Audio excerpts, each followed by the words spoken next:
काही माणसं सोडून असं लांब लांब जावं असं वाटतंय. काय मलाही चेंज मिळेल आणि तुम्हालाही.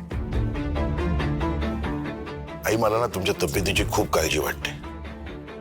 उद्या यशोधरा आली आणि तिने मला विचारलं तुमच्या तब्येतीबद्दल, तर मी काय उत्तर देणार आहे? कान उपटेल ती माझं. आणि आई खरं सांगू का,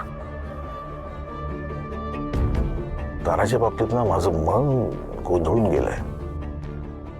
म्हणजे एका बाजूला वाटतं की तारा पूर्णपणे निर्दोष आहे, आणि दुसऱ्या बाजूने तिच्यावर विश्वास ठेवावा की नाही हेच कळत नाहीये.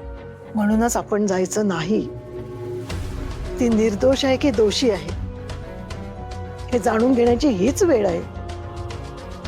हे बघ, कदाचित ताराच्या विरोधात ठामपणे उभं राहायची गरज लागेल, किंवा तिच्या बाजूनं भक्कमपणे उभंही राहावं लागेल. आणि ते सगळं इथे राहूनच करावं लागेल, कुठेही जाता येणार नाही आपल्याला.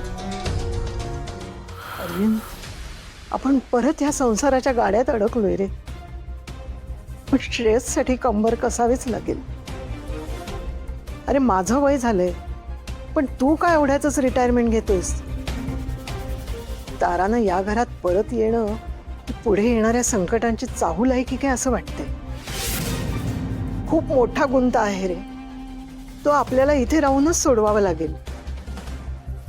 त्यासाठी आपल्याला जे काय मोकळी हवा खायचंय ना ती इथेच खाऊया, वॉकसाठी पण इथेच जाऊया. पण आता ट्रिप कॅन्सल.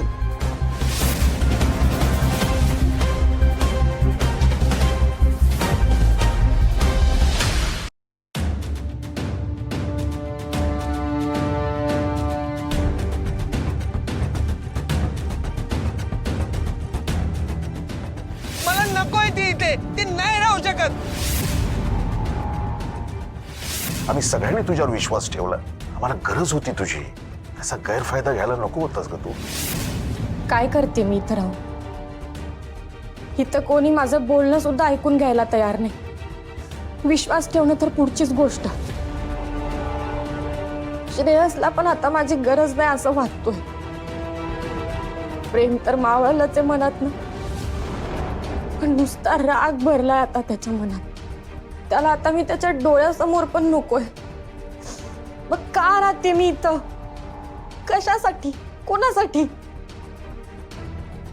निघून जावं का इथून?